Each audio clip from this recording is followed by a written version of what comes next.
Pierre-Antoine Plaquemont, bonjour. Bonjour.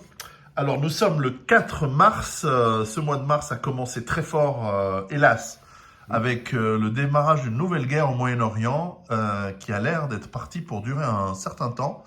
Toi qui as écrit des livres sur les réseaux Soros notamment, mais aussi sur euh, finalement l'importance de l'eschatologie dans les politiques internationales liées au Moyen-Orient, quelle est ta grille de lecture? Comment tu analyses le conflit qui vient de démarrer? Bon, en fait, je peux partir d'une chose, c'est déjà la méthodologie que j'emploie dans mes livres. Maintenant, c'est 4 livres. C'est en fait, je pense qu'il y a on dit souvent, bon, quelqu'un va avoir l'analyse sur la partie énergie, le problème des ressources énergétiques. Un autre va avoir l'analyse sur le problème purement militaire, stratégique, ou la question de l'arme atomique, de l'accès au nucléaire iranien, de l'Iran, le nucléaire militaire.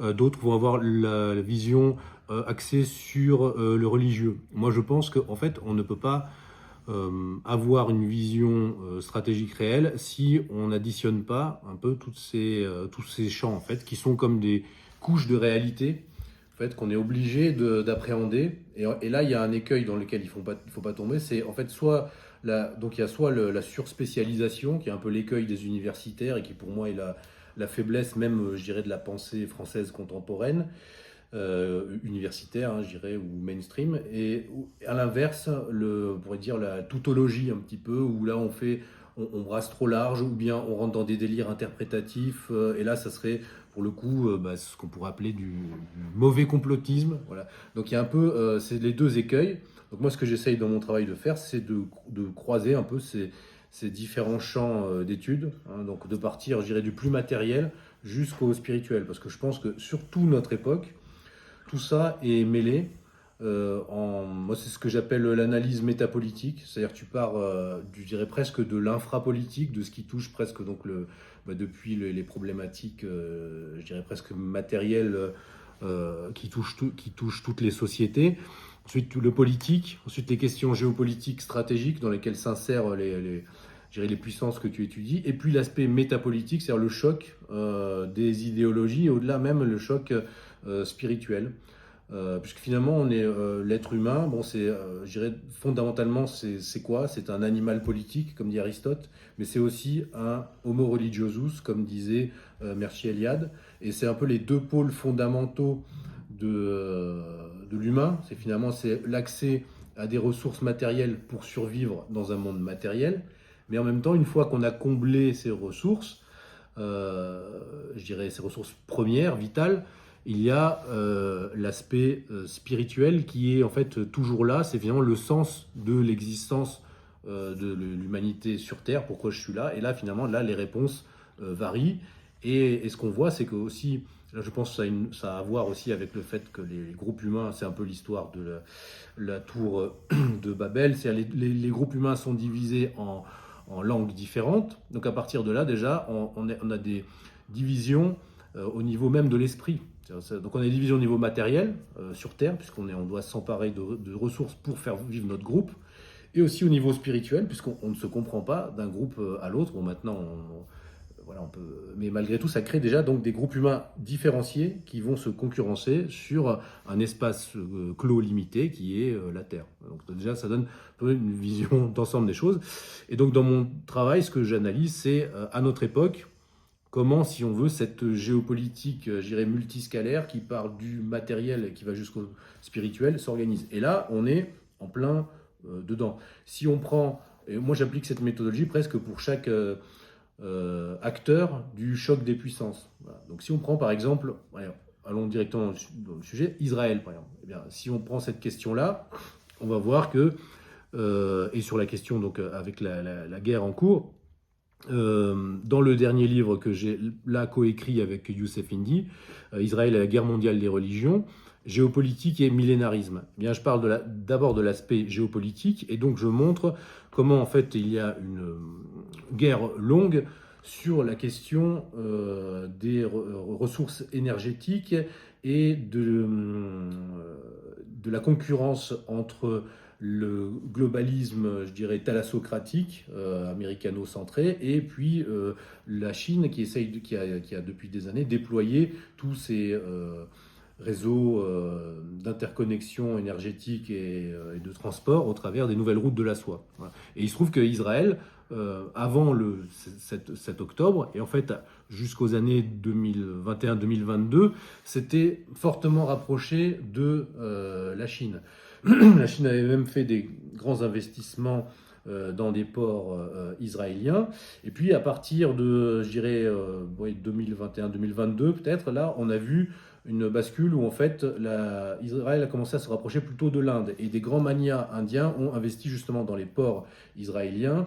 Et le rapprochement avec la Chine a été freiné, rapprochement qui était en cours, qui était toujours exponentiel depuis une dizaine d'années et qui était craint par les Américains, parce que les Américains, dans cette optique de grand jeu contre la Chine, eh bien, voient d'un très mauvais œil le fait que les nouvelles routes de la soie arrivaient jusque maintenant en Israël et puis de là en Méditerranée et après à l'Europe. Alors il y a différentes routes, hein, mais le fait que, je dirais, le premier partenaire américain dans la région et un peu son proxy militarisé se rapproche autant de la Chine posait un problème là aux États-Unis. Donc là, c'est, je dirais, une première couche d'interprétation, c'est que la guerre a en plus freiné ces processus-là, a renforcé, on pourrait dire, l'axe israélo-atlantiste, et aussi ce contournement en fait qui est en cours du Heartland eurasiatique par le Rimland, c'est-à-dire le pourtour eurasiatique avec l'Inde, en se reliant à l'Inde. Là, on voit que récemment, il y a eu tout ce rapprochement aussi entre l'Inde et puis l'Union européenne, avec Israël. Enfin, donc parce qu'il y a ce projet alternatif aux nouvelles routes de la soie, qui est l'IMEC, donc les corridors énergétiques, qui viendraient directement de l'Inde et qui arriveraient dans les pays du Golfe, justement, et déboucheraient en Israël, et de là arriveraient jusqu'en Europe. Donc ça, c'est une première vision de la chose.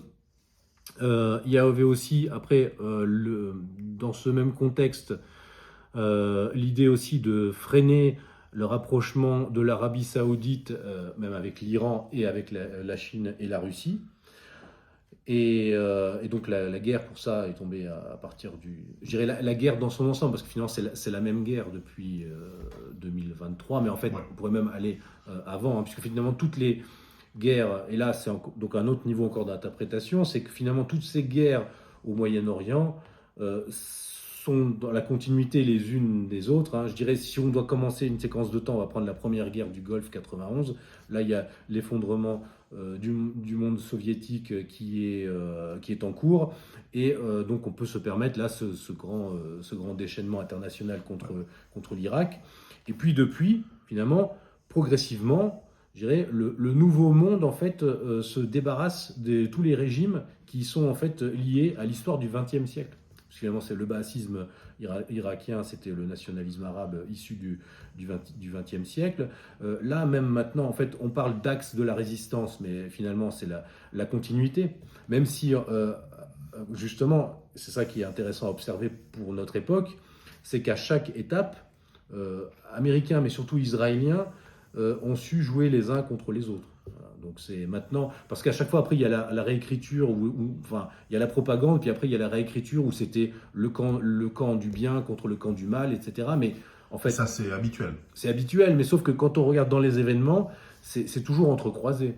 Si on regarde par exemple sur l'Iran, bien au moment, enfin, les Américains en 56 ont dégagé Mossadegh, et ensuite ils ont réinstallé le Shah. Enfin, et ensuite, à partir d'un certain moment, le Shah lui-même a eu des velléités. En fait, parce que c'est toujours ça, ils installent des gens, mais qui après, finalement, une fois en place, se disent pourquoi je ne ferai pas vraiment un État souverain, je contrôlerai mon pétrole, etc. Puis maintenant, c'est bon, j'ai les F-14 américains, j'ai tout ce qu'il me faut.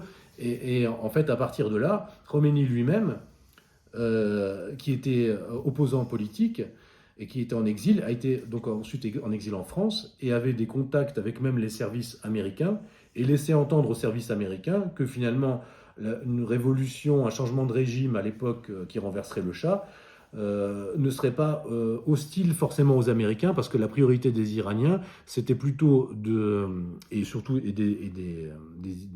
comment dire, des islamistes, c'était surtout de repousser l'influence soviétique et voilà, et puis et les Britanniques. Donc il y avait un peu cette idée-là, et donc il laissait entendre aux Américains qu'ils pourraient être des alliés. Donc il y a toujours, et les Israéliens eux-mêmes, ensuite à partir des années aussi 80, une fois que le régime comment dire, islamiste a été installé, eh bien ils ont eux-mêmes joué le soutien à l'Iran contre l'Irak baathiste. Exact. Et toujours autour de la question nucléaire. Donc on voit que c'est toujours les mêmes questions qui reviennent à chaque époque, pétrole, nucléaire, etc. Et après, avec la dernière grille d'analyse, qui est la grille d'analyse idéologique ou idéologico-religieuse. Et pour Israël, c'est sur le temps long. C'est quelque chose... ils ont lancé là cette campagne juste quand c'est le moment de Purim, où on commémore le moment où les Juifs sous l'Empire perse ont échappé à un pogrom qui allait être organisé par le conseiller de Cyrus. Voilà, et de là, et donc ils célèbrent cet événement et ils lancent l'opération à ce moment-là. Bon, enfin, ce n'est pas un hasard, eux suivent un calendrier qui est théologico-politique. Voilà, ça a toujours été le cas, et ça a toujours plus le cas, et surtout, ils vont toujours plus l'afficher publiquement, et ils seront obligés de l'afficher publiquement, puisque maintenant leur but, c'est réaliser le grand Israël du Nil à l'Euphrate et construire le troisième temple. Mais cet objectif n'est pas un objectif officiel, c'est un objectif de certaines factions israéliennes, de certaines mouvances religieuses. Je ne crois pas que le métrosexuel de Tel Aviv, à qui ça gonfle de plus en plus d'aller sous les drapeaux, aller combattre au Liban ou à Gaza, on n'a rien à faire d'aller de l'Euphrate jusqu'au Nil. Alors, est-ce qu'il en a rien à faire? Ça, je ne sais pas, mais en tout cas, ces gens-là sont des gens qui sont au pouvoir maintenant. C'est ça la problématique. Ceux dont tu parles, voilà, donc ils sont. partie, oui. Donc, quand vous avez ces gens-là, enfin, le gouvernement, et puis Netanyahou lui-même, c'est son idéologie. Il faut savoir que son père lui-même est un des plus grands spécialistes, enfin, il est décédé maintenant, mais était un des spécialistes de toutes ces questions relatives à l'étude, je dirais, de la théologie politique juive sur le temps long, puisqu'il est un spécialiste du rabbin Abravanel qui a vraiment théorisé l'affrontement en gros de l'Est et de l'Ouest depuis longtemps, et qui annoncerait l'avènement des temps messianiques. Donc il est vraiment grandi dans un milieu comme ça. Je vais me faire l'avocat du diable, peut-être littéralement, oui. Mais depuis les années 90, où je me souviens d'avoir vu un Netanyahou plus jeune, plus maigre, arriver au pouvoir, il me semble que c'est surtout quelqu'un de très opportuniste et qui sait jouer avec, d'ailleurs c'est une nécessité pour être Premier ministre en Israël, de savoir jouer avec les différents partis, notamment religieux, afin d'avoir une coalition majoritaire à la Knesset. Oui. Oui, alors on pourrait presque dire que dans le paysage israélien, il est de centre droit, en fait, vu les extrémistes qu'il y a à sa droite. Mais en fait, ce n'est pas le cas, parce qu'en fait, il sait jouer, mais son père, qui a été secrétaire de Jabotinsky, qui sont des gens... Jabotinsky est fasciste. En fait, c'est un fasciste. Mussolini, un fasciste de l'époque mussolinienne. Voilà, Mussolini appelait Jabotinsky, il appelait, oui, votre Jabotinsky, votre fasciste juif. Voilà, donc ce sont les fascistes juifs. On rappelle que Mussolini, à moins que jusqu'au moment où il a dû être habile lui aussi, et malheureusement en devenir un dans les faits, n'était pas du tout antisémite. Non. D'ailleurs, le fascisme italien est composé par des théoriciens en grande partie juifs. Oui. Il y a même une des maîtresses de Mussolini, Margherita Sarfati, qui l'a beaucoup aidé dans la conception un peu de... il n'était pas racialiste non plus au départ. En fait, justement, lui aussi un opportuniste. Voilà. En fait, c'est vraiment là, c'est un autre sujet, mais c'est la même. Enfin, dans l'idée, c'est un machiavélien. Voilà. Je t'offre d'ailleurs, en parlant du fascisme italien, alors c'était pas du tout prévu, mais je t'offre mon livre qui se passe en Italie dans les années 20, 30 et 40, dans ce contexte-là. Enfin bon, voilà. Une histoire de survie, oui. Ça va être la nôtre aussi bientôt, mais à tous. Oui. Mais merci. Et oui, donc mais la différence que je dirais, c'est que on pourrait remonter à cette époque, parce que qu'est-ce que faisaient, c'était il y a exactement un siècle. Oui. Qu'est-ce qu'ils faisaient en fait, c'est ce qu'on appelait les sionistes révisionnistes, c'est-à-dire ceux qui sortaient justement de l'aspect du socialisme sioniste de gauche, etc., et qui disaient, bon, maintenant, on doit s'allier avec qui va dans notre sens. Et leur sens, qu'est-ce qu'ils voulaient, eux? Ils voulaient que les Juifs partent d'Europe, et finalement qu'ils soient un peu rudoyés par des chemises brunes, etc., qui poussent les Juifs à partir. C'était très bien pour eux. Donc en fait, à ce moment-là, ils ont flatté les fascistes, enfin les fascistes puis les nationaux-socialistes même, hein, jusqu'à mais leur but c'était pas d'en rester là. C'est ça leur force, c'est qu'en fait ils peuvent s'allier même avec leur ennemi à un moment donné, mais ils gardent en tête leur objectif au temps long, et surtout pour eux il n'y a pas d'ennemis, il y a pas d'amis, je veux dire, il y a que des alliés comment dire potentiels, enfin et puis comment dire voilà. Pendant un certain temps, et puis ensuite, l'allié peut très bien changer complètement, il peut se retourner, bon, on voit ça, et ils peuvent faire, et surtout ils peuvent faire les deux en même temps, c'est ça leur force. Et puis surtout, comme ils sont, je dirais, implantés un peu dans différentes populations, qu'ils ont une mentalité déjà, ça je l'avais bien étudié à l'époque du livre sur Soros, comme ils ont une mentalité assez plastique, puisqu'ils sont d'origine... comment dire, ils gardent leur origine, mais ils s'adaptent au milieu dans lequel ils sont. Donc ça leur donne une vue d'ensemble que en plus, il y a la particularité ashkénaze qui est de... je trouve que c'est très habile, hein, c'est admirable d'avoir cette capacité, ils appellent ça le pile-poule, d'argumenter volontairement l'un contre l'autre. C'est un peu des joutes verbales, c'est quelque chose qui est très vrai en France. Hein. On retrouve cette habitude, donc c'est pas une habitude uniquement juive, mais ils excellent à ce travail. On le voit souvent dans les sketchs qui se passent dans le milieu yiddish new-yorkais des années 50. Il y a pas mal de vieux sketchs à la télévision qui jouent un peu là-dessus, où on est capable d'argumenter tout, son contraire, et de développer un art rhétorique, un art de dialectique assez performant. C'est le mot exact, ce sont des grands dialecticiens. Et en fait, c'est ce qui, je pense... c'est un peu ce qui manque souvent, je dirais, notamment à la mentalité européenne ou occidentale, c'est que, et surtout dans la sphère... Nous, on cherche le vrai. Voilà, c'est ça, et on veut y adhérer, et surtout dans la sphère...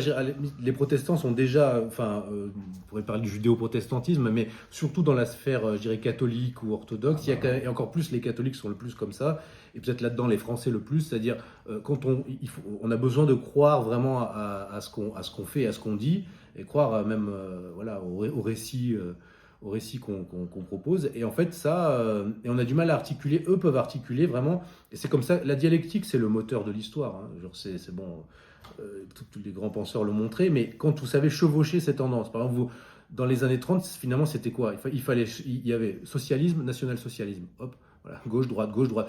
À notre époque, c'est la même chose. Là, ce qu'ils ont fait avec Trump, je dirais si, c'est quand même formidable. C'est-à-dire qu'ils arrivent, donc ça rejoint presque la première question sur que pensent les réseaux Soros, etc. En fait, moi, je dirais qu'il y a vraiment un partage dialectique du narratif global actuel, en Occident déjà, mais finalement même au-delà. C'est que c'est toujours la gauche sorosienne, internationaliste, immigrationniste, etc., qui va prendre la défense des Palestiniens. Voilà. Donc déjà, à partir de là, l'homme de droite ne peut plus se sentir pro-palestinien, etc., parce qu'ils ont réussi à accoler drapeau palestinien, alors qu'au départ, c'est un nationalisme, hein, finalement, des gens qui défendent leur territoire et l'endroit où ont vécu leurs ancêtres, c'est du nationalisme. Eh bien, on ne peut plus défendre ça, puisque finalement, ceux qui défendent ça, ce sont ceux qui veulent la société ouverte, les frontières. C'est Mélenchon, en fait. Voilà. Si tu es pro-palestinien, en France, par exemple, tu dois être avec Mélenchon. Si tu es contre l'immigration, donc Soros, pour le retour à la sécurité en Occident, etc., eh bien là, tu dois valider Israël. Voilà. Bon, on voit qu'en fait, c'est un choix... c'est la peste et le choléra. Voilà. Mais la troisième voie n'a pas d'existence réelle, même si les gens seraient, en fait... le peuple réel adhérerait à un récit peut-être plus entre deux. Mais c'est impossible, c'est installé dans les médias, et donc dans une espèce Et Trump a réussi en fait à reprendre... Finalement, on a eu toute cette montée, et chaque fois c'est comme ça que ça marche. Finalement, on a eu cette montée avec le Covid, etc., avec il y a une accumulation de ras-le-bol de la gauche, au sens international, je dirais même de la gauche covidiste, quoi, sorosienne, etc. Donc hop, on nous met Trump. Là, tous les espoirs vont là-dedans, Kennedy, etc. Enfin, ça se crée une espèce de un golem, hein, on pourrait dire.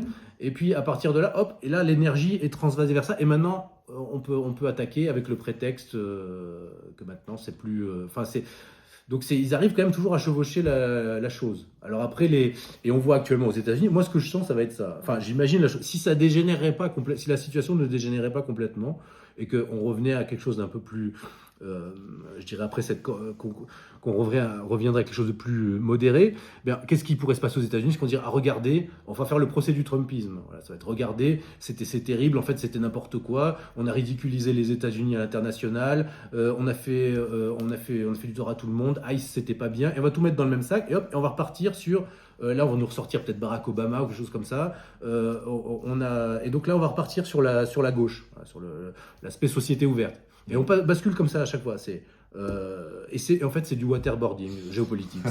On te sort la tête de l'eau et puis on te rend. Et donc c'est leur méthodologie. On rappelle que Marx et Ayn Rand, pour ceux qui connaissent et qui savent et qui voient le décalage, sont à peu près de la même culture. C'est ça. D'origine. Alors, là où c'est très vrai, tu parles de l'histoire qui est une constante dialectique entre des opposés, mais qui avancent comme ça un peu un coup à gauche, un coup à droite depuis quelques années, cette alternance. Mais là, tout de même, on a une émission du surnaturel, de l'eschatologique, alors pour ceux qui sont croyants, bah c'est la foi, et pour ceux qui ne sont pas croyants, c'est la folie, c'est du n'importe nawak, mais tout ça avec des armes nucléaires. Donc là, on rentre dans quelque chose qui n'a jamais existé, parce que tu aurais donné des armes nucléaires à un Savonarola, pour ceux qui ont la référence à Florence au XVe siècle, ou à un Torquemada, ou même je sais pas, un Gilles de Rais, c'est le mauvais exemple, mais ou un Saladin, que sais-je. Elles auraient été vite utilisées sur la capitale de l'ennemi et sur Bon, là, on a quand même une idéologie eschatologique, on a une idéologie qui était cantonnée pendant longtemps aux marges, notamment dans le monde juif, qui revient en force, qui est une représentation politique et qui est en plus le prétexte d'une guerre qui, si elle se rallonge, alors nous enregistrons aujourd'hui le 4 à la journée numéro 5 du conflit, nous mettrons en ligne cette vidéo peut-être dans quelques jours, si on est encore vivant dans quelques jours, justement. On a ici, alors c'est pas le plan du Grand Israël, mais on a l'option Samson. Si cette guerre s'éternise ou si les États-Unis et Israël n'arrivent pas à la gagner, est-ce qu'on va vers un coup de théâtre comme l'année dernière, où finalement ça s'est arrangé, et puis voilà, c'était une sorte vraiment une pièce de théâtre, ou alors là quelqu'un lance le missile de plus, le missile de trop avec la tête nucléaire, ou les têtes nucléaires, les missiles de trop qui nous font basculer dans un monde jusqu'à présent inconnu. La chose, c'est que l'aspect dérapage contrôlé qu'avait Trump régulièrement, hein, même là, ça va quand même. C'est difficile d'aller. C'est plus tellement contrôlé là quand même. Revenir en arrière et dire maintenant, c'est bon. Donc voilà. Donc soit, bon, c'est ce que se dit tout le monde. C'est un peu. Soit il y a assez de complicité interne dans le gouvernement iranien et de gens déjà en place qui préparent un après. Un après-régime ou une espèce de changement ou quelque chose, ou comme on a vu au Venezuela finalement des complicités qui ont amené la décapitation du régime en quelque sorte, mais le régime resterait en place mais avec des nouvelles personnes, et donc ça c'est un petit peu l'hypothèse que finalement en fait États-Unis et Israël ont les mêmes, agissent ensemble mais n'ont pas forcément le même objectif, c'est-à-dire que les Israéliens ont vraiment peut-être l'objectif que ça dérape, mais les Américains ont surtout comme objectif d'empêcher que toute cette région leur échappe complètement géopolitiquement et rentre complètement dans l'influence de ce que... si d'un côté on a l'Occident politique, je dirais, de l'autre côté on a l'Eurasie politique et les puissances dominantes de l'Eurasie politique, Chine, Russie. Et puis il y a la Turquie aussi qui joue toujours entre les deux et qui a un pied dans un monde, un pied dans l'autre. Voilà, donc je pense que l'objectif n'est peut-être pas exactement le même. Mais l'objectif israélien, c'est ça qu'on a du mal à comprendre quand on est, je dirais, un Européen sécularisé, c'est que pour eux, en fait, dans la pensée millénariste, c'est un seul bloc. En fait, leur religion est matérialiste, mais leur matérialisme est en même temps religieux.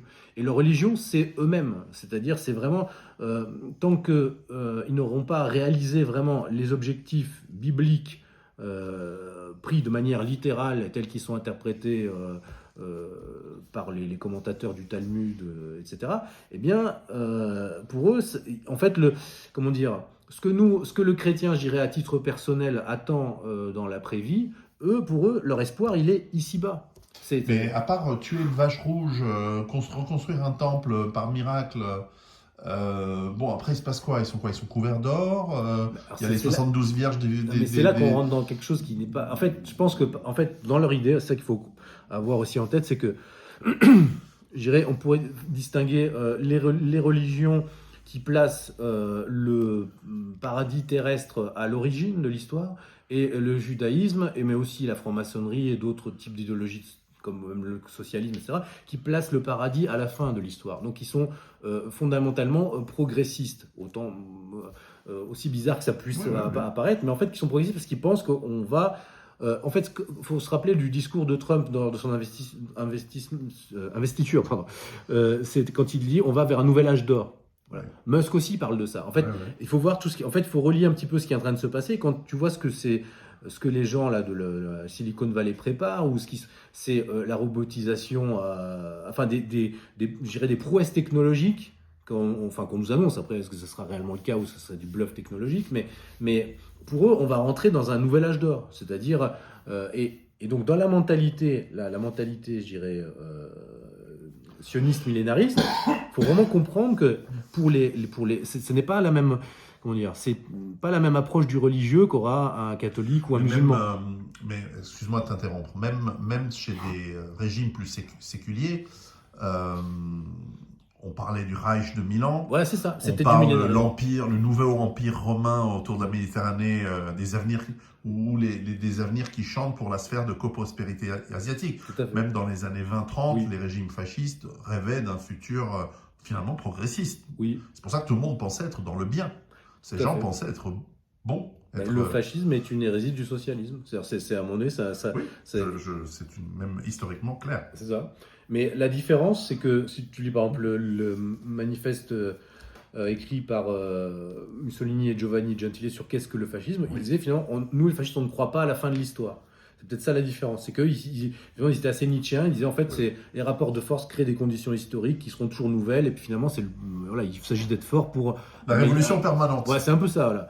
Mais ils ne croyaient pas qu'à un moment donné, il y aurait quelque chose de stabilisé. Les sionistes millénaristes pensent que oui. Ils pensent que quand ils auront réalisé ces objectifs théologico-politiques, c'est-à-dire le Grand Israël, qui est aussi un objectif géopolitique, parce que quand tu te mets tout le monde à dos, au bout d'un moment, il faut avoir la masse nécessaire pour résister. C'est ce qu'a dit Netanyahou dans un discours. Il a dit on doit devenir une nouvelle Sparte. Parce qu'il dit en fait, en gros, qu'est-ce qu'on a comme atout? Et ils savent très bien, ils se font de plus en plus d'ennemis. Donc à la fin, mais dans leur idée, dans leur idéologie, une fois qu'ils ont fait le Grand Israël, qu'ils réalisent le temple, parce que dans les courants juifs traditionnels, le temple, que ce soit le retour en Israël déjà, n'était pas permis tant que Dieu lui-même ne venait pas organiser les possibilités de ce retour. Donc déjà, le sionisme des origines était là-dessus, contrevenait au judaïsme traditionnel. Ensuite, l'idée même de construire un temple sans que Dieu soit venu, en fait, ça aussi, ça contrevient au judaïsme traditionnel, mais comme ça ne se passe pas, au bout d'un moment, eux, ils agissent. Donc ils se disent, en agissant, on crée des conditions pour que le Messie revienne, et le Messie nous dira, en fait, le Messie, c'est le roi d'Israël. Sur lequel personne ne va se mettre d'accord, parce que personne n'a jamais été d'accord sur le Messie. Peut-être que Netanyahou fera comme Napoléon, qui se mettra la couronne lui-même, enfin, je sais pas, mais je pense qu'il y a aussi ça. Il y a une guerre actuelle pour savoir, en gros, entre les différentes factions, pour savoir qui va être le maître un petit peu de cet ensemble ou des différentes régions de cet ensemble. Mais bref.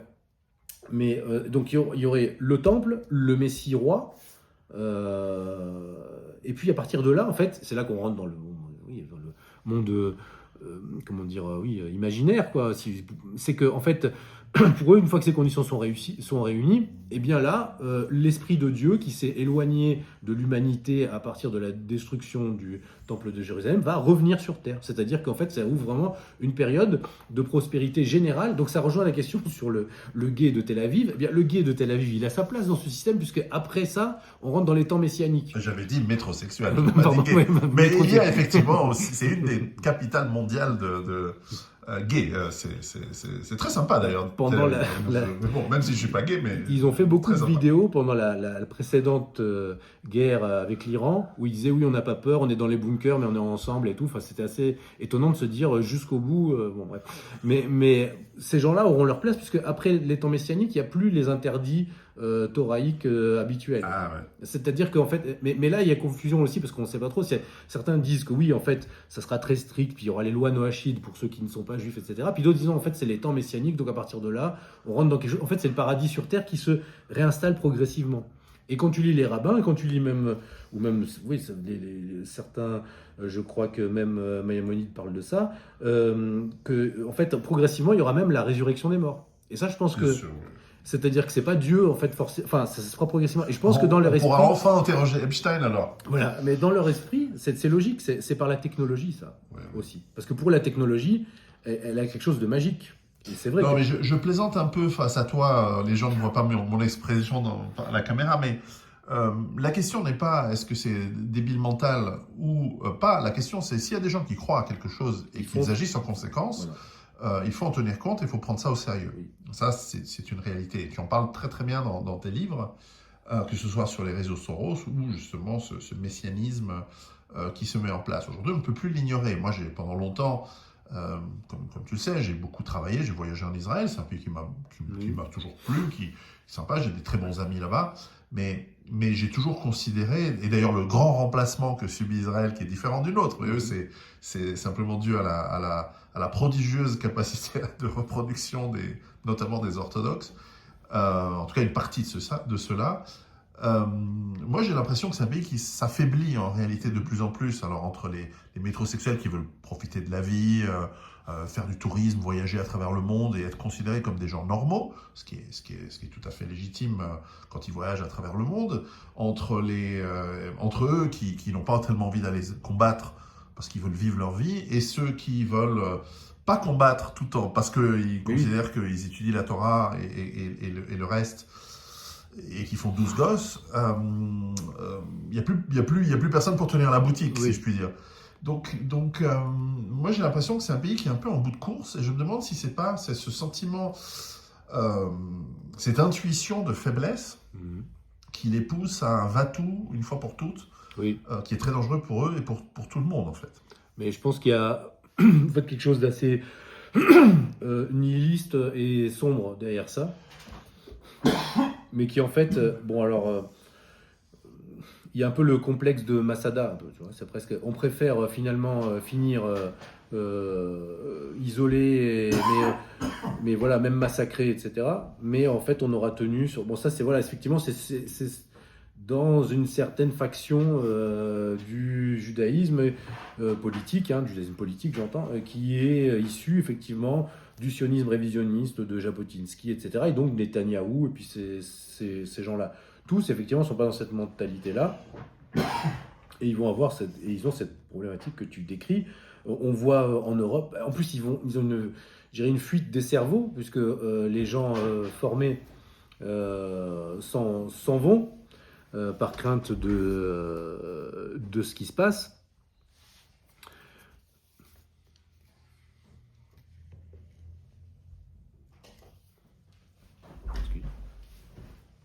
Là, tout nécessite un peu d'eau. Voilà, le verre d'eau. Et qu'est-ce que je disais ? Oui, voilà. Donc il y oui, il y a certains, les gens formés s'en vont aussi, hein, les gens même de... Parce que, et c'est quoi l'atout aussi d'Israël, ce que Netanyahou disait dans son discours, c'est finalement c'est la capacité d'être craint autour, mais c'est aussi la technologie, c'est ce chose-là. Mais au bout d'un moment, si les cerveaux aussi s'en vont, si ça devient... c'est effectivement problématique. Mais le problème, c'est, on dit oui, c'est un pays en bout de course, mais c'est même un pays qui n'est pas fini. Enfin, c'est pas un État-nation qui est... Et je dis ça avec regret, parce que Oui, oui. pour moi, je précise, pour moi, c'est un pays. Enfin, moi, j'ai l'espoir, d'un point de vue historique, qu'Israël soit un pays normal, c'est-à-dire comme les autres, et que les Juifs en général soient considérés comme des gens normaux. Oui. Ce qui est un peu ce qui était revendiqué par les Juifs Oui, pendant pratiquement un siècle et demi. Oui. C'est dire, bon, on veut travailler, on veut travailler dans la science, dans les Oui, mais arts. regarde, en fait, ça, il y a toujours une problématique, c'est que chaque fois qu'ils vont dans cette direction, que certains vont dans cette direction, il y a toujours les religieux qui te disent « Ah, mais vous, en fait, c'est ça le paradoxe, c'est que... religieux ou les socialistes sionistes qui à un moment disaient non, il ne faut plus être intégré dans les pays de la diaspora, il faut revenir en terre Voilà, promise. c'est exact. C'est toujours ce paradoxe. Alors comment est-ce qu'on fait? C'est-à-dire, si on veut se séculariser, en fait, il y a ce problème. Si on veut se séculariser, en fait, on risque de se dissoudre. Donc en fait, c'est comment on garde une identité tout en voulant rester, en voulant finalement se mêler aux autres. Donc en fait, il y a une espèce de paradoxe qui est un peu insoluble. Et c'est pour ça que c'est le Les balance. Grecs, les Italiens, les Arméniens, quand ils sont depuis plus d'un siècle aux États-Unis ou en Angleterre ou en Australie, ils gardent une identité. Eh ben pour moi, c'est lié à une question simple, c'est qu'ils ont accès à l'universel, c'est-à-dire ils ont accès au christianisme. Donc en fait, comme la religion juive elle est construite sur le rejet du christianisme, ils ne pourront jamais s'intégrer à l'universel. Et en fait, eux, ce qu'ils attendent, c'est que le Dieu qui pour nous est déjà venu vienne et les libère en fait et leur donne enfin accès à l'universel. Mais ils ont une lecture qui est la même qui était celle des pharisiens au moment où cette branche qui a donné le christianisme s'est détachée. Qui est qu'en fait, non, eux, ils prennent les choses, à la lettre et de manière suprémaciste, ils veulent en fait, dans ce monde-ci, le règne dans ce monde-ci, et que ça passe par eux. Donc à partir de là, ça peut être... Tu sais, il y a un peu souvent ils ont ce mot d'ordre, ni oubli ni pardon, par exemple. Bon, mais Oui. c'est l'inverse même, on peut rien construire là-dessus. Parce que non. déjà, C'est très très con, hein. Voilà, je tiens à le dire. Oui, mais pour eux, c'est comme ça qu'ils tiennent. Oui, mais c'est con. Mais c'est pour ça que ça finit toujours mal. Non, mais ça finit mal. Voilà, Non, mais ça finit mal pour mais je le dis l'individu et pour la communauté. avec bienveillance, c'est très con. Bah oui. Mais du moins qu'ils sont enfermés là-dedans. Moi, j'ai vraiment... En fait, je pense que le système religieux qu'on a... C'est comme le tikkun olam, c'est très très con. Bah, en fait, c'est le pendant. Ben oui, c'est-à-dire, on pardonnera et rien... et jusqu'à ce que le tikkun olam ne soit réalisé. Voilà. Donc et donc eux, ils sont le peuple qui doit porter le tikkun olam et la rédemption universelle. Pour eux, d'ailleurs, il y a par exemple, c'est ce qu'ils appellent la Géoula, hein, enfin la rédemption, la libération. C'est en même temps, ça passe par la guerre. C'est paradoxal. Il y a une phase. En fait, c'est comme un accouchement. Là, pour eux, on est dans les douleurs de l'enfantement du machia. Donc finalement, bon, oui, ça se passe mal, etc. Mais c'est normal, un accouchement, c'est pour difficile. le bien. Mais à la fin, c'est le bien. Le bien de tous, hein, même Non, de et je précise, hein, c'est dans toutes les cultures, ont leurs qualités et leurs défauts. Et pour moi, considérer des gens comme étant normaux, c'est aussi dire ce qu'on pense qui peut corriger les défauts et même mettre en valeur les qualités. Oui. Le peuple juif dans son ensemble, alors pour moi ça n'existe pas, mais il y a plein de sous-groupes, etc. Il a des fortes qualités qu'on doit mettre en avant et que d'ailleurs la modernité et l'émancipation des juifs a mis en valeur. Et pour le bien, et honnêtement pour le bien de tous, hein, dans la science, dans les arts, etc. C'est eux, hein, Je veux dire, un Itzhak Perlman, je prends. Einstein, c'est un peu plus controversé, mais on va dire un Albert Einstein, je prends. Einstein, c'est lui qui prend oui. Des idées des autres. Oui, non, mais bon, peu importe, mais c'est pour les gens comprendront ce que je veux dire. Mais en revanche, le tikkun olam, moi, comme disait ma grand-mère, c'est mêle-toi de tes fesses, mêle-toi de tes affaires. Viens pas essayer de faire le bonheur des autres en leur apportant des bienfaits comme l'immigration de masse, l'antiracisme et des conneries comme ça. Parce que ça détruit les sociétés et qui ensuite te montreront du doigt et te châtieront très fort, comme ça a toujours été le cas. Sauf que maintenant, il y a des armes nucléaires. Donc imagine un pogrom en Ukraine, l'Ukraine qui aura perdu sa guerre et qui donnera la faute aux Juifs. parce que Zelensky, Nuland, etc. Et qu'imagine un pogrom où il y a 20-30 000 juifs en Ukraine qui se font massacrer. Ce ne serait pas la première fois d'ailleurs. Israël fait quoi? Il nuke Lvov, la nouvelle capitale de l'Ukraine.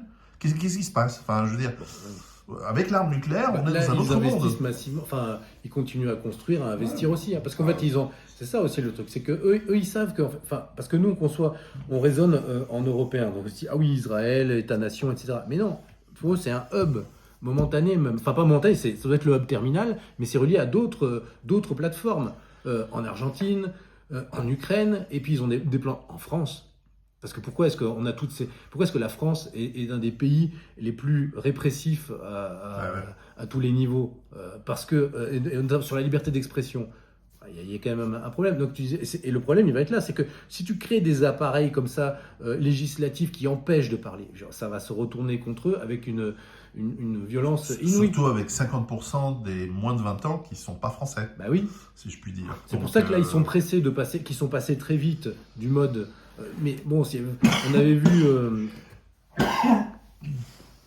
Comment il s'appelle, Julien Drey, là, qui dans une vidéo explique qu'avec son frère, lui finalement il gérait SOS Racisme, le Parti Socialiste, puis son frère c'était le Bétard et finalement l'extrême droite. Et il disait ça tout en se touchant les parties. Enfin, je veux dire, c'est des gens, franchement, les sionistes comme ça, ils font du mal à leur propre peuple. Voilà. Mais c'est pour ça qu'il faut en parler, parce qu'en fait, c'est un vrai travail de antisémitisme. Oui, c'est ça. Oui. 2 fois, donc antisémitisme.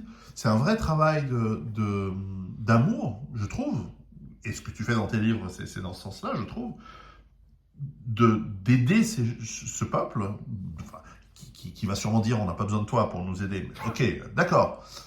Vous avez une armée, des F-15, des armes nucléaires, certes, mais moi j'ai toujours été sensible à cette erreur que je vois arriver gros comme une montagne depuis 20 ans, qui va causer leur perte. Et alors ça peut être de la charité chrétienne, comme ça peut être simplement de l'humanisme, ou simplement le fait qu'on n'aime pas voir la souffrance en création aboutir. Il faut dire les choses pour essayer d'éviter l'erreur. Mais l'erreur, là, elle devient monumentale. Pareil, quand je parlais de 50% de la jeunesse qui n'est pas française en France, et en Angleterre, c'est encore plus. Aux États-Unis, ça augmente. Bientôt, c'est global. Il n'y aura plus d'échappatoire nulle part. Et c'est pas... Comment dire, et le bouclier, je dirais, identitaire blanc ne leur servira à rien parce que c'est pas. Combien de divisions? Voilà, combien de divisions, quoi. Combien de Français vont faire. Chaque fois que j'entends des Zemmour parler ça, je me dis, ok, mais qui va protéger Éric Zemmour? Enfin, je veux dire, c'est bien gentil, mais ça marche pas comme ça. Donc là, ils ont une vraie problématique. C'est-à-dire, ils ont utilisé le bélier tiers-mondiste pour défoncer les sociétés occidentales. Maintenant, ils ont le tiers-mondisme à la maison. Qu'est-ce qu'ils vont faire voilà. Donc ils vont utiliser. Mais après, encore une fois, dialectique. C'est pas grave. On va voir, on joue ce coup-là, après on va ce coup-là. Mais c'est vrai qu'au fur et à mesure, là, tu accumules les ennemis, la marée monte. Et puis à notre époque de connaissance universelle avec Internet, là, les choses se sont. Déjà dans les années 20-30, avec la radio, avec les choses comme ça, même, donc là, c'est très mal barré. Même la Chine, j'ai été surpris d'apprendre que... Enfin, non, en fait, j'aurais pas dû être surpris d'apprendre, c'est moi qui manque de culture, mais la Chine comprend très très bien le rôle de la famille Sassoon dans le trafic de l'opium et de la déclenchement de ce qui a été un siècle de guerre civile en Chine. Je pensais que personne ne le savait, mais en fait, ils le savent très très bien. Eux, ils le savent très bien. Et ils s'en souviennent très, Alors, très la bien. famille Sassoon, c'est intéressant, ça peut permettre de faire un lien. C'est Enrico Sassoon, qui était dans... Encore un Italien. Encore un Italien, qui était dans le think tank qui était à l'origine de la fondation du mouvement 5 étoiles, avec Casaleggio. Voilà. Donc, Casaleggio était la figure un petit peu plus connue, et il y avait aussi Enrico Sassoon et d'autres. Et il a dû sortir un petit peu de ce think tank à l'époque parce que justement, des complotistes avaient dit mais que fait cette personne dans un think tank qui travaille avec un mouvement qui se veut soi-disant souverainiste, etc. Et alors que lui lui-même fait partie du Bilderberg, etc. Il était là-dedans. Voilà. Et alors ce qui est intéressant, c'est que ce think tank du groupe Casaleggio avait produit en 2008-2009, je crois, un document qui s'appelait 2050 Gaïa, le futur de la politique. Je ne sais pas si tu avais vu ça à l'époque. Et en fait, quand tu le revois maintenant, enfin que tu le lis ou tu le revois, ce qui est en vidéo et écrit, en fait, ils annonçaient que à partir des années 2020, en fait, en 2018, 2019, 2020, il y aurait un découplage entre Occident et Eurasie et une grande guerre entre, en gros, les puissances eurasiatiques et l'Occident. Et il disait, avec l'emploi autour de 2019-2020 d'armes bactériologiques. Oh, c'est étonnant, ça, tiens. Et ensuite, voilà, et ça irait crescendo. Alors, dans le truc, il disait, entre 2030 et 2040, là, c'est carrément... destruction, échange nucléaire, etc., destruction des principaux monuments de l'histoire de l'Occident, réduction de la population à 1,5 milliard d'habitants, voilà, comme toujours. Les grands classiques. classiques. Voilà, les grands classiques, voilà. Mais après, le camp du bien le remporte et la chose bascule. Et là, on ne sait pas trop comment, mais on bascule à une forme de démocratie universelle aux alentours de 2048-2049. Qui finit par aboutir à ce qu'il y ait un État mondial décentralisé où les gens votent pour le président du monde en 2054 et ce truc s'appelle Gaïa, voilà, et les gens sont connectés à Internet en permanence et ils font toutes leurs décisions par Internet. Ah oui, et il y a dans ce réseau global qui s'appelle Earthlink, eh bien, soit tu en fais partie, soit tu n'existes tout simplement pas, parce qu'en fait, tu n'as pas de possibilité. Donc là, là aussi, c'est assez proche de ce qui est dans la Bible, hein, puisque... Bref, Ça me rappelle dans Dune, chez les Harkonnen, je ne sais pas si tu as lu Dune. Oui.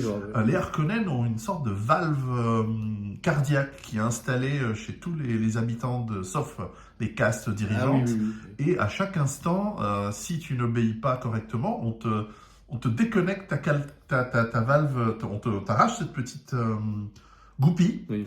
Et tu te vides de ton sang. Oui, c'est ça. Oui. C'est Oui. le vieux rêve des dictatures, de pouvoir maîtriser le corps et l'esprit de leur troupeau. Ah oui, tout à fait. Et puis, en fait, ce vieux rêve, il est... quand tu regardes dans le Talmud, donc, dans les interprétations talmudiques de la lecture de la Bible, eh bien, il y a cette idée finalement que les vrais humains, c'est une partie de l'humanité, et les autres sont ceux qui ont la loi mosaïque, eh bien, sont les vrais humains, ceux qui sont en contact avec l'esprit, avec la Shekinah, l'esprit de Dieu, au travers des rites qu'ils accomplissent au temple, et les autres sont des serviteurs en quelque sorte, et qui ont droit à des lois. Parce que c'est pas des animaux non plus, mais qu'ils ont droit pas à la loi mosaïque elle-même, mais aux lois noachites, c'est-à-dire 7 principes de base pour. Voilà. Et évidemment, ceux qui créent et qui inventent ces idéologies, ces idées, évidemment, eux sont pas les animaux. Ah ben non, c'est des. Mais pareil, c'est très toujours vers les autres. Exactement. Que ça s'applique. Oui, quand tu lis le rabbin, par exemple. Bena Moseg qui a écrit c'est passionnant à lire, et en fait tu comprends que c'est vraiment, ça va très très loin, parce que si on fait la carte des QI, hein, les plus hauts QI, c'est les Ashkénazes, les Asiatiques, etc. Donc ils peuvent développer des systèmes assez poussés et qui sont surtout des systèmes englobants, et en fait leur force c'est que ils sont plus intelligents que la plupart des représentants qu'en plus ils contribuent à installer des populations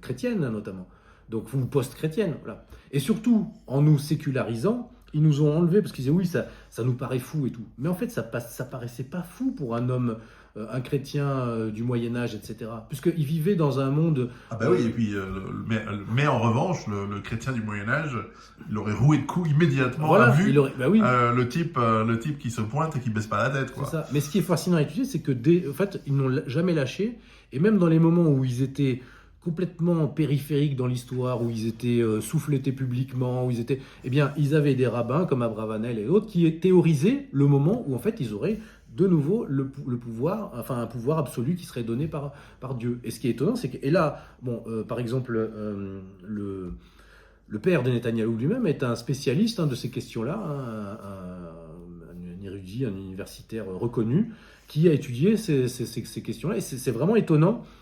Et donc cette fusion, je dirais, du religieux et en fait de cette mentalité très matérialiste, très pragmatique, qui n'est pas, en fait, qui est donc l'inverse de la mentalité, alors peut-être chrétienne, et peut-être même là les chiites aussi, des gens qui ont, par exemple, tu dis un peu le chiisme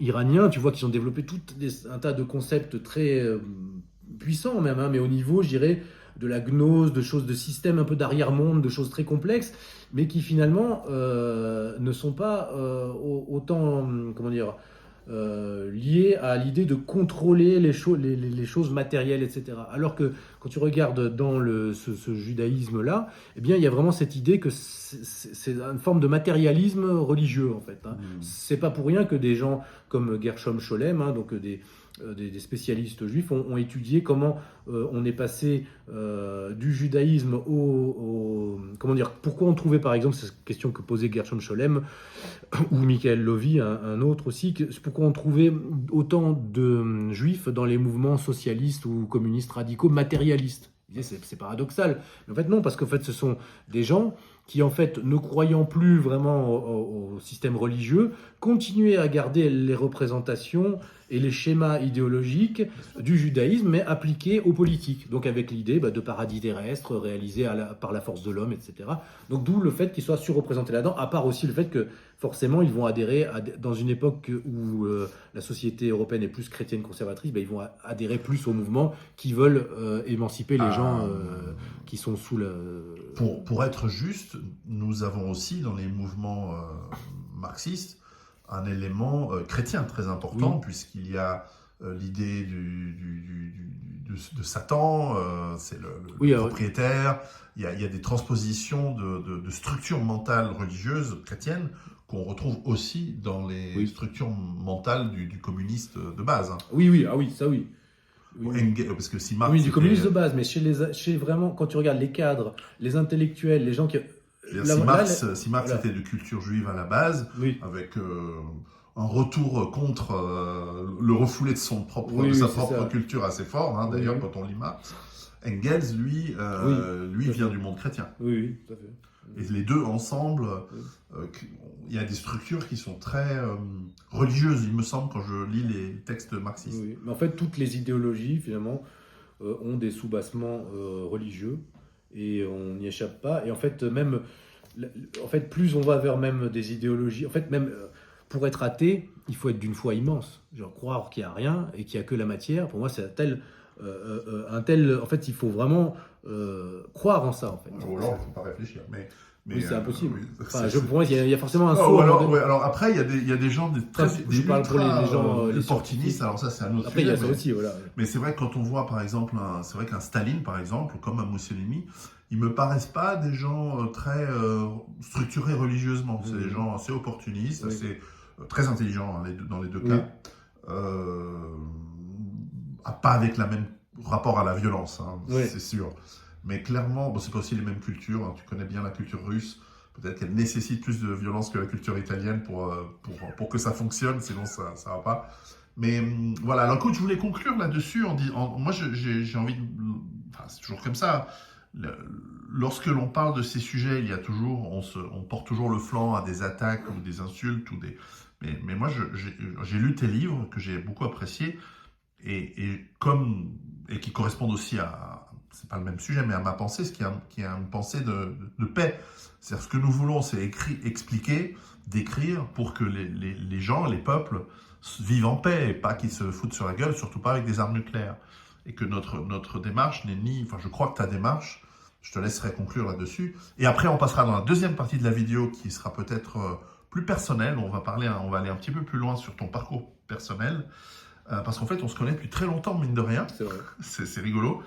Et ce message n'est ni contre les juifs, ni contre les, je sais pas qui, ni contre les rabbins, ou je sais pas quoi. L'idée, c'est d'essayer de comprendre pour éviter les erreurs qu'on voit arriver. Je sais pas, moi, je les vois arriver gros comme une maison.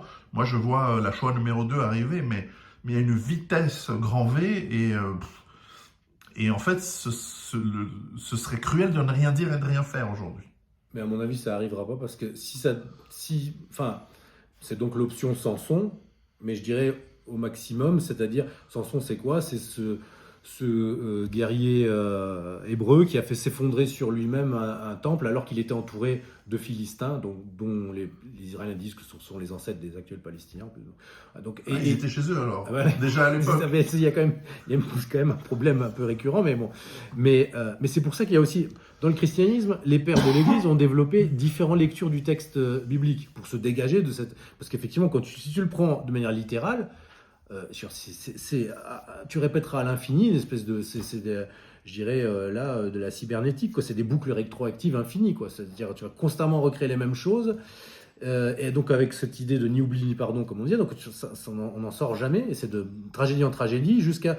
Mais je me demande s'il n'y a pas... Non, parce que je connais des gens en Israël qui me disent, mais tu comprends, je sais plus qui, les Perses, ils nous ont fait un truc, Oui. Mais je dis oui, mais c'est en 600 avant Jésus-Christ. Voilà. Et il me dit oui, mais quand même.